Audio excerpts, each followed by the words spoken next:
ہماری زندگیاں اللہ تبارک و تعالیٰ کی طرف سے عطا کی ہوئی ایک بہت شارٹ پیریڈ میں، تھوڑے سے لمحات میں امتحان کے میدان میں چل رہی ہیں۔ اور اللہ نے قرآن میں فرمایا ہے خلق الموت والحیات لیبلوکم ایکم احسن عملا، اس نے موت اور زندگی اس لیے بنائی ہے تاکہ تمہیں پہچانے، تاکہ تمہیں آزمایا جائے کہ تم میں سے اچھے عمل والا کون ہے۔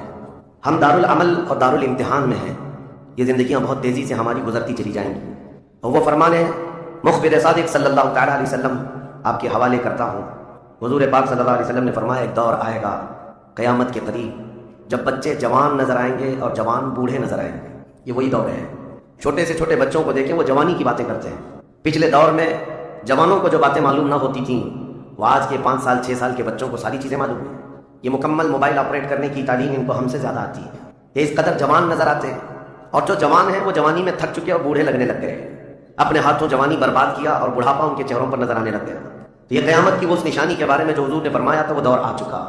لیکن میں آپ کے سامنے ایک بات عرض کر رہا ہوں، تم بیٹھو گے تو بھی زندگی گزرے گی، لیٹو گے تو بھی گزرنی ہے، دوڑو گے تو بھی گزرنی ہے، فیصلہ تمہارے پاس ہے۔ زندگی یوں گزر جائے گی اور پھر وعدہ الہی آ جائے گا جس کو اللہ نے فرمایا ہر نفس کو موت کا مزہ چکھنا ہے، دنیا سے جانا ہے، اور تمہارا جو کچھ بھی اجر ہے اللہ کے ہاں قیامت کے دن دیا جائے گا۔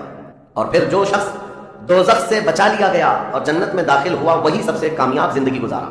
کامیاب ہے کون؟ وہ قیامت کے دن پتہ چلے گا۔ ہمارا دوزخ سے بچ جانا اور جنت میں داخل ہو جانا یہی کامیابی ہے۔ اور اللہ تعالیٰ فرماتا ہے وَمَا الْحَيَاةُ الدُّنْيَا إِلَّا مَتَاعُ الْغُرُورِ، میرے اس پورے عنوان کا یہ حصہ اہم ہے۔ اللہ فرماتا ہے اور دنیا سوائے دھوکے کے سامان کے کچھ نہیں۔ جس نے دنیا بنائی وہ خود فرما رہا ہو، جو اس کائنات کا خالق ہے وہ خود فرما رہا ہو، یہ دنیا دھوکے کے سامان کے علاوہ کچھ نہیں۔ یعنی یہاں پر انسان اکثر دھوکہ کھا جاتا ہے۔ دھوکے کا مطلب یہ نہیں ہے کسی دوست سے دھوکہ کھا رہا ہے، بلکہ وہ پوری اپنی زندگی میں دھوکہ کھایا ہوا ہے۔ جس چیز کو اسے حاصل کرنا تھا دنیا نے اس کا منہ موڑ کر کسی اور چیز میں لگا دیا ہے۔ یہ دھوکہ نہیں ہے تو اور کیا ہے؟ میں آپ کو ایک بات بتا دوں، آپ گھر سے نکلے تھے سامان سب باندھ کر کے دلی جا رہے تھے، اسٹیشن پر کسی نے پکڑ لیا اور کہا آؤ چلو میں تمہیں ٹرین میں بٹھا دیتا ہوں، اور اس نے تمہیں دلی کی ٹرین کی بجائے تمہیں مدراس کی چنئی کی ٹرین میں بٹھا دیا، بیٹھ گئے تم۔ مجھے بتاؤ یہ دھوکہ ہوا کہ نہیں ہوا تمہارے ساتھ؟ بہت بڑا دھوکہ ہوا کہ منزل تمہاری کہیں اور تھی، تم کہیں اور چل پڑے، دیکھنے کو ٹرین سیم دکھ رہی تھی، تم نے اس کی بات کا یقین کیا اور بیٹھ گئے، اور جب پہنچے تو پتہ چلا نہیں میں تو دلی پہنچا ہی نہیں، میں چنئی آ گیا۔ زندگیاں اسی طرح سے گزر رہی ہیں۔ تم جس راستے پر چل رہے تھے اصل تمہاری منزل مدینہ طیبہ، تمہارا سفر حضور پاک کے قدموں تک پہنچنا ہے، لیکن ایرا غیرہ آتا ہے اور تمہیں کسی دوسرے ٹریک پر ڈالتا ہے اور تم چل پڑتے ہو اس کی بات پر۔ اسی لیے قرآن نے کہا یہ دھوکے کے علاوہ کچھ نہیں ملتا یہاں پر۔ دنیا اور دنیا داروں پر تم کبھی بھروسہ نہ کرنا، تم اپنی منزل پر ہمیشہ توجہ رکھنا، تمہاری منزل یہ نہیں ہے۔ اسی لیے شاعر نے کہا تھا غلط روی سے منازل کا بعد بڑھتا ہے، مسافروں روش کارواں بدل ڈالو۔ تم ٹیڑے میڑے چلتے رہو گے تو منزل لمبی ہو جائے گی، فاصلہ دور ہو جائے گا، اس لیے چلنے کا طریقہ بدل ڈال، تمہارا سفر آسان بھی ہو جائے گا اور منزل جلدی پہنچ جاؤ گے۔ اب جو بات مجھے کہنی تھی وہ یہ ہے، زندگی جب اتنی شارٹ ہے اور آزمائش کے لیے تمہیں یہاں بھیجا گیا ہے تو مجھے ان نوجوانوں کو دیکھ کر کے کبھی درد ہوتا ہے جو رات بھر نکڑ پر بیٹھ کر کے اپنے وقت کو ضائع کر رہے ہوتے ہیں، جن کی زندگیاں انہوں نے اپنی جوانیاں اپنے ہاتھوں سے برباد کر رکھی ہیں۔ تمہیں پتا ہے ایک رات جو ہماری زندگی میں آئی، آج کا دن تم کروڑوں دولتیں لگا دو یہ دن دوبارہ کبھی نہیں آئے۔ تمہاری زندگی میں کیا قیامت تک واپس نہیں آنا ہے اس دن کو۔ دنیا چل پڑی ہے پیچھے کی طرف کبھی نہیں آئے گی۔ اللہ کا قانون ہے کہ جو وقت گزر رہا ہے ہمارا دوبارہ ہماری زندگی میں کبھی نہیں آنا ہے۔ لیکن کتنے مزے سے، کتنے ٹھاٹ باٹ سے نوجوان، ہاتھ میں کچھ نہیں، آس پاس کچھ نہیں، عمل بھی کچھ نہیں، ایسے بے فکرے ہو کر کے زندگی گزارتے ہیں۔ تو سوچنا پڑتا ہے جس امت کو پوری دنیا آگ میں جھلسا چکی ہو، پوری دنیا اس امت کو اپنے نشانے پر رکھی ہو، اس امت کا غیور نوجوان رات بھر گیم کھیلتے ہوئے گزارتا ہے، اسے کسی چیز کا احساس نہیں۔ مجھے بتاؤ کیا ہماری کیفیتیں ایسی نہیں ہو گئی ہیں جیسے برائلر چکن ہوتے ہیں، فارم مرغیاں ہوتی ہیں، ان مرغیوں میں سے قصاب کسی کو بھی پکڑتا ہے کاٹتا ہے، دوسری مرغیاں تو چرنے میں مصروف رہتی ہیں، کوئی آواز نہیں ان کی، ایک مرغی کٹی دوسری مرغی کٹی، وہ کٹتی چلی جاتی ہیں، باقی مرغیوں کو کسی چیز کا احساس نہیں۔ کیا یہ زندگی گزارنے کے ایسے طریقے نہیں ہو گئے؟ آج ہمیں روز اٹھنے کے بعد ایک نیوز پہنچائی جاتی ہے کہ تمہیں کاٹا گیا، تمہیں مارا گیا۔ نہ جانے ہم کتنی مسجدوں کے مینار گرتے ہوئے دیکھ رہے ہیں، کتنے اولیاء کاملین کے مزارات کو جلا کر خاک کرتے ہوئے دکھائے جا رہے ہیں، اور ہمارے امت کے ساتھ ہی نہیں بانی اسلام کی عزت کے ساتھ مذاق یہ روزانہ نہیں چل رہا ہے۔ یہ تمام حالات کے بعد اب مجھے فکر اس بات کی ہوتی ہے میاں جب ہمارے گھر میں جنازہ رکھا ہوتا ہے تو ہم کھانا تک نہیں بناتے چولہے پر گھر کے اندر، اور جب امت پر ایسے حالات گزر رہے ہوں تو کیا اس نوجوان کو یہ ذہن دیتا ہے کہ وہ عیاشی میں رات گزارے؟ کیا اسے یہ ذہن دیتا ہے کہ وہ نکڑ پر بیٹھ کر پوری رات کو تباہی کے اڈے پر گزارے؟ تمہارے ہاتھ میں تاش کے پتے، تمہارے ہاتھ میں شراب کی بوتلیں کیسے آ گئی؟ یہ امت وہ ہے تمہیں میں بتاؤں، جنگ تبوک ایک جنگ ایسی ہے حضور پاک صلی اللہ تعالیٰ علیہ وسلم کی زندگی پاک میں 900 کلومیٹر کا فاصلہ ہے مدینہ طیبہ سے. ہوا یہ تھا کہ ایک صحابی رسول حضور صلی اللہ تعالیٰ علیہ وسلم کے قاصد بن کر جا رہے تھے، اور بیچ راستے میں ایک عیسائی بادشاہ کے گنڈوں نے اس صحابی رسول کو گرفتار کیا اور ان کو ٹکڑے ٹکڑے کر قتل کر دیا. موب لنچنگ اس زمانے میں بھی ہو رہی ہوتی. یہ خبر جیسے ہی مدینہ طیبہ پہنچی، وہ لوگ ایسے نہیں تھے کہ انا للہ پڑھ کر خاموش ہو جاتے ہیں. صحابہ کرام کا جم غفیر مدینے میں جمع ہوا. عرض کیا یا رسول اللہ صلی اللہ علیہ وسلم آپ کا حکم کیا ہے؟ نبی کریم صلی اللہ تعالیٰ علیہ وسلم نے صحابہ کرام کو بھیجا.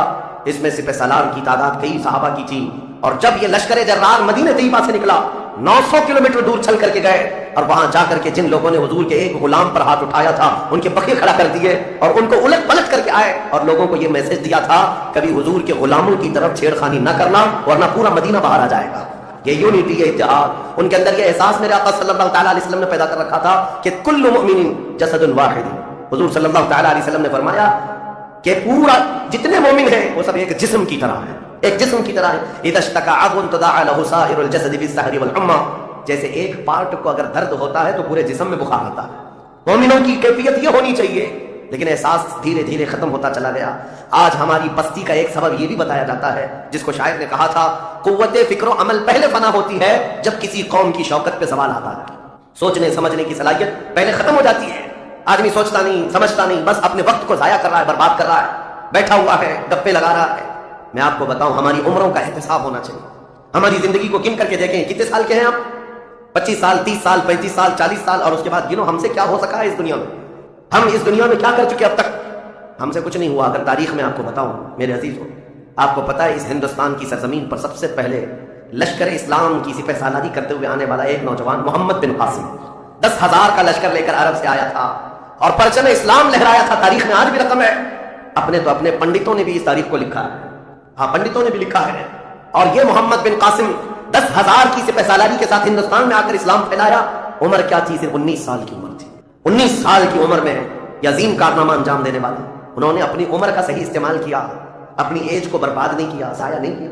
طارق بن زیاد، جس کا یورپ بھی قائل ہے، جبل الطارق آج بھی ایک مقام ہے یورپ میں جس کو جبرالٹر کہا جاتا ہے، یہ حضرت طارق بن زیاد کے نام سے ہے. یہ پہلا سپہ سالار ہے جس نے پوری دنیا کے سامنے وہ عزم پیش کیا تھا. یورپ کی سرزمین پر جب کشتیاں لے کر پہنچے تھے یہ مومنین کی تعداد، وہ طارق بن زیاد ہی ہے جس نے پوری کشتیوں کو آگ لگا دیا تھا. کہا تھا کہ ہم پیچھے مڑ کر جانے والوں میں سے نہیں. جتنے ساتھ آئے تھے سمندر پار کر کے، کشتیوں کا سفر تھا، کشتیاں لکڑی کی بنی ہوئی، آگ لگا دیا. کہا اب اس عزم کے ساتھ اترو، یا تو ہماری قبر بنے گی یا تو ہمارا جھنڈا لے رہا ہے. میرے عزیزوں، عمر 22 سال کی تھی طارق بن زیاد. اور ایک دو نہیں، میں تمہارے سامنے مثالیں رکھوں. ہندوستان کی سرزمین پر ایک ولی کامل کی آپ کو میں تاریخ اگر بتاؤں، جو سرکار سیدنا غریب نواز رضی اللہ تعالیٰ عنہ سے بھی 200 سال پہلے اس ہندوستان کی سرزمین پر تشریف لائے اور اسلام کی خاطر لڑتے لڑتے شہید بھی ہو گئے، اور جن کا لقب سلطان الاولیاء ہے، سیدنا سالار مسعود غازی رحمۃ اللہ علیہ. ان کے متعلق یہ فرمایا گیا وہ سلطان الاولیاء ہے، ہندوستان کے اولیاء اکرام کے بادشاہ کی حیثیت ہے. سرکار غریب نواز سے بھی پہلے آئے، لیکن ان کی عمر ان کی شہادت کے وقت 19 سال کی تھی. صرف 19 سال کی عمر میں وہ مقام عظیم پا لیا. ہماری تو زندگی کی عمریں پتہ نہیں کتنی چلی گئیں، اور ہم میں سے کوئی کارنامہ نہ ہو سکا. کارنامہ نہ صحیح، زندگی گزارنے کا سلیقہ بھی نہیں آ سکا. کارنامے نہ ہو تو الگ بات ہے، لیکن مسلمان تو بن جاتا کوئی. عزیزان گرامی وقار، میں آپ کو ایک بات بتا دوں، جو زندگی ملی ہے کچھ ایسا کر جاؤ کہ تمہاری تاریخ رقم ہو جائے، ورنہ قبرستان جا کر کے دیکھنا وہاں تو لکھے ہوئے کتبے بھی مٹ گئے، قبروں میں کون سویا ہے ان کو بھی لوگ فراموش کر چکے، بھول گئے، سب بھول گئے. لیکن کچھ ہستیاں ہیں جو ہمیشہ آباد رہتی ہیں. یہ وہ لوگ ہیں جنہوں نے اس روئے زمین پر اپنی ذات کے لیے نہیں، اللہ کی رضا کے لیے جیا کرتے تھے، اللہ کی رضا کے لیے جیا کرتے. آج میں یہ بات کہنا چاہتا ہوں نوجوانوں سے. تمہیں پتا ہے ممبئی کی سرزمین پر لاکھوں نوجوانوں کی تعداد ہے، میں جانتا ہوں، لیکن ان میں سے کوئی انقلابی نوجوان ہو، کوئی دین کی طرف پڑھنے والا، حساس دل رکھنے والا کیوں نہیں؟ خاص طور پر آپ کے ان علاقوں میں تو نشہ اتنا عام کر دیا گیا ہے.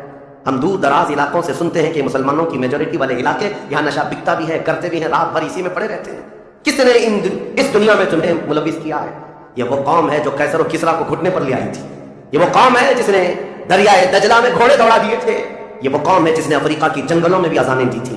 یہ وہ قوم ہے جس نے یورپ کے کلیساؤں میں کلمہ توحید کو بلند کیا تھا. لیکن آج اسی قوم کی حال یہ ہے کہ دنیا ہر گھڑی ہمارے اعمال کو نشانہ بنا کر کے ہمیں ڈیگریڈ کرتی جا رہی ہے. سمجھ جاؤ میرے عزیزوں، کب تک اس زندگی کا اس طرح سے چلے گا کیونکہ میرے آقا صلی اللہ تعالیٰ علیہ وسلم کو آج آپ کے سامنے میں یہ بات رکھتا ہوں. حضور اکرم صلی اللہ تعالیٰ علیہ وسلم کو آپ کیا سمجھتے ہیں؟ اپنی قبر انور میں وہ زندہ ہیں؟ ہم تو سنی ہیں. حضور اکرم صلی اللہ تعالیٰ علیہ وسلم اپنی قبر پاک میں زندہ ہیں. لیکن یہ بات بھی سمجھ کے چلو، حضور نے فرمایا ہر جمعرات کو میری پوری امت کے اعمال میرے پاس پیش کیے جاتے ہیں. تم میں سے، ہم میں سے، سب کے اعمال ہر جمعرات کو حضور کے پاس فرشتے سناتے ہیں، فلاں بن فلاں نے ہفتہ بھر یہ کام کیا ہے. حضور فرماتے ہیں اگر برے اعمال پیش ہوتے ہیں تو مجھے غم ہوتا ہے، میں استغفار کرتا ہوں اللہ کی بارگاہ میں، اور اچھے اعمال آتے ہیں تو شکر بجا لاتا ہوں، اس کے لیے دعا کرتا ہوں. عزیزان گرامی وقار، کبھی پلٹ کر کے زندگی میں دیکھنا کتنے جمعرات ایسی چلی گئی ہوں گی جس میں ہمارے کون سے اعمال فرشتے لے جا کر کے سنا رہے ہوں. حضور اکرم صلی اللہ تعالیٰ علیہ وسلم کی بارگاہ میں جب ہمارے اعمال یہ کہہ کر سنائے جائیں آقا آپ کا فلاں امتی بے خبر ہے، نہ نماز پڑھتا ہے، نہ ہی آپ پر درود پڑتا ہے، نہ ہی وہ کبھی نیکیوں کی طرف آتا ہے، وہ تو گانوں کی دھن پر جی رہا ہے، صبح اٹھتا ہے شام ہوتی ہے تو اس کو تو فلموں کے نغمے یاد ہیں، آپ کا کوئی قول یاد نہیں. بتاؤ میرے آقا صلی اللہ تعالیٰ علیہ وسلم کو فرشتے جب ہمارے متعلق یہ خبر دے رہے ہو، کیا حضور پاک صلی اللہ تعالیٰ علیہ وسلم کو اس بات کا قلق نہیں ہوتا؟ یہ وہ امت ہے جس کے لیے میں رات رات بھر کھڑے ہو کر دعا کرتا تھا، آج یہ ہم کو فراموش کی ہوئی ہے. زندگی گزارنے کا مقصد سمجھ جاؤ میرے عزیزوں. اسی لیے میں آپ کو کہتا ہوں کہ زندگی یہ نہیں ہے، حضور تاج الشریعہ رحمۃ اللہ علیہ نے فرمایا زندگی یہ نہیں ہے کسی کے لیے، زندگی ہے نبی کی، نبی کے لیے. نہ سمجھ مرتے ہیں زندگی کے لیے، جینا مرنا ہے سب کچھ نبی کے لیے. جو لوگ یہ سمجھ جائیں اس نقطے کو، انہوں نے زندگی کی مرادوں کو پا لیا ہے، وہ حصولیاب ہو چکے ہیں. لیکن جو اب تک بھٹکے ہوئے ہیں ان کو میں دعوت فکر دوں گا. ایک بار سوچ لو، ایک بار سوچ لو، ویسے ہی دنیا ختم ہونے والی ہے اور تمہاری موت آنے والی ہے. ایک بار سوچ لو، ایک بار سوچ لو کہ ہمارے ساتھ آخرت میں ہونا کیا ہے، قبر میں ہمارے ساتھ بیٹھنے والا کون ہے، ہمارے ساتھ تنہائی کا نگہبان کون ہے، اور محشر کے اس بھرے میدان میں ہمارا ہاتھ پکڑنے والا کون ہے. جب بار بار یہ سوچو گے تو اس فکر کو پہنچو گے کہ وہ صرف اور صرف ایک ہی ذات ہے، کون دیتا ہے دینے کو منہ چاہیے، دینے والا ہے سچا. حضور پاک صلی اللہ تعالیٰ علیہ وسلم کی طرف لو لگا. اس کو جن لوگوں نے اپنی زندگی میں پہچان لیا وہ امام اہل سنت بن گئے، مجدد وقت بن گئے. اعلیٰ حضرت امام اہل سنت فاضل بریلوی رحمۃ اللہ تعالیٰ علیہ کے متعلق ایک بات میں آپ سے کہوں، وہ بڑے عالم تھے، بڑے فقیہ تھے، بڑے محدث تھے، اور بہت سارے علوم پر انہیں مہارت تامہ حاصل تھی، سب اپنی جگہ پر. لیکن یہ سارے علوم نے مل کر اعلیٰ حضرت کو اعلیٰ حضرت نہیں بنایا. ان کو اعلیٰ حضرت بنانے والی چیز حقیقت میں عشق رسول ہے. حضور پاک صلی اللہ تعالیٰ علیہ وسلم سے بے انتہا لگاؤ یہ مقام پیدا کر دیتا ہے. یہ مقام، ورنہ عالم تو بہت سارے، کتابیں لکھنے والے بھی بہت سارے، لیکن جس نے عشق کی بولی بولی دنیا اس کو پہچاننے لگ جاتی ہے، دنیا اسے پہچاننے لگ جاتی ہے. زندگی کا مقصد وہ سمجھ گئے کہ ان کی غلامی کرنے میں ہی یہاں پر عروج و ترقی ہے. اسی کو خان والے اعلیٰ حضرت سے ان کے پوتوں تک بھی یہ فکر پہنچی. تاج الشریعہ نے فرمایا بلحوث فن سیم و زر کی بندگی اچھی نہیں، ان کے در کی بھیک اچھی، سروری اچھی نہیں. تم جو سوچ رہے ہو زندگی کے طور طریقے ایسے ہونے چاہیے، ویسے ہونے چاہیے، گزار لو جتنے دن چاہے، بڑے بڑے بنگلوں میں، بڑی بڑی گاڑیوں میں، بڑی جائیدادوں میں، لیکن زندگی میں وہ عزت نہ پاؤ گے جو میرے مصطفیٰ کے قدموں میں ملے گی، جو حضور کی غلامی میں ملے گی. وہ عزت نہیں پا سکتے. عزیزان گرامی وقار، نبی کریم صلی اللہ تعالیٰ علیہ وسلم کے ان صحابہ کو دیکھتے ہیں جنہوں نے زندگی کو ضائع نہیں کیا، ایک پل بھی ضائع نہیں کیا. آج میں آپ کو اسی لیے کہہ رہا ہوں موت آنے والی ہے، اس سے پہلے ایک وقت بھی، ایک لمحہ بھی ضائع ہونے مت دینا، برباد ہونے مت دینا. جو وقت ہے، میں مصر میں دیکھتا تھا بسوں میں بھی، اور کبھی کبھار ٹکٹ کاؤنٹر پہ جو لائن لگی رہتی تھی ایک اسٹیکر لگایا گیا تھا. اکثر جگہوں پر یہ اسٹیکر پڑھنے کو ملتا تھا، اجعلوا الانتظار فی الاستغفار. یہ جو ویٹنگ ٹائم ہے اس کو خالی کھڑے ہو کر کے مت گزارو، اتنی دیر استغفار کرو، درود پاک تو پڑھو، وقت کو ضائع نہ کرو. تمہارے پاس اللہ نے وقت دیا، بیٹھے ہو تو پڑھو، کھڑے ہو تو پڑھو، کیونکہ یہ وقت تمہارا بربادی میں نہیں لکھا جائے گا، تمہارا یہ وقت ضائع کرنے والوں میں نہیں لکھا جائے گا. عزیزان گرامی وقار، آپ کو میں ایک بات بتا دوں، جن لوگوں نے اپنی زندگیوں میں بڑے بڑے محلات بنائے، آج ان کے لیے بھی تاریخ ہے، مگر کس انداز سے، کس انداز سے. آج دنیا نے آپ کو ایسے ڈائیورٹ کر رکھا ہے، جو کام ہونے کے تھے وہ نہیں کرنا ہے. آپ لا یعنی کاموں میں مصروف ہو گئے، جو چیز تمہارے حصے کی تھی نہیں اس پر انرجی خرچہ کرتے رہ گئے، اور جو چیز تمہارے کام کی تھی اس کو تو بھول ہی گئے.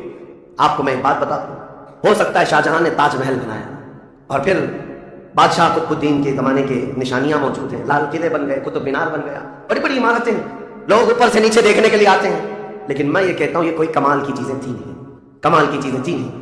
لاکھوں لوگوں کی محنتیں بھی لگی، پیسہ بھی لگا، بڑی عمارتیں کھڑی کر کے چلے گئے. ہزاروں کی تعداد میں تاج محل میں لوگ جاتے ہوں گے. تاریخ تو لوگوں کو تھوڑی بہت تو پتا ہوگی کہ اپنی بیگم کی محبت میں بنایا ہوا ایک محل ہے اور بیگم کی قبر بھی وہاں ہے، لیکن جانے والے کبھی کسی کو سنا ہی نہیں کہ ایک فاتحہ بھی کوئی پڑھتا ہوا نظر آتا ہے. وہ تو پکنک پوائنٹ ہے، ٹورسٹ ایریا ہے، جائے دیکھے آئے. لیکن میرے عزیزوں یہ بڑے بڑے محلات اپنی ناموری کے لیے بنا کر تو چلے گئے. لیکن آؤ بریلی شریف کی سرزمین پر ایک مدرسہ جو اعلیٰ حضرت نے بنایا،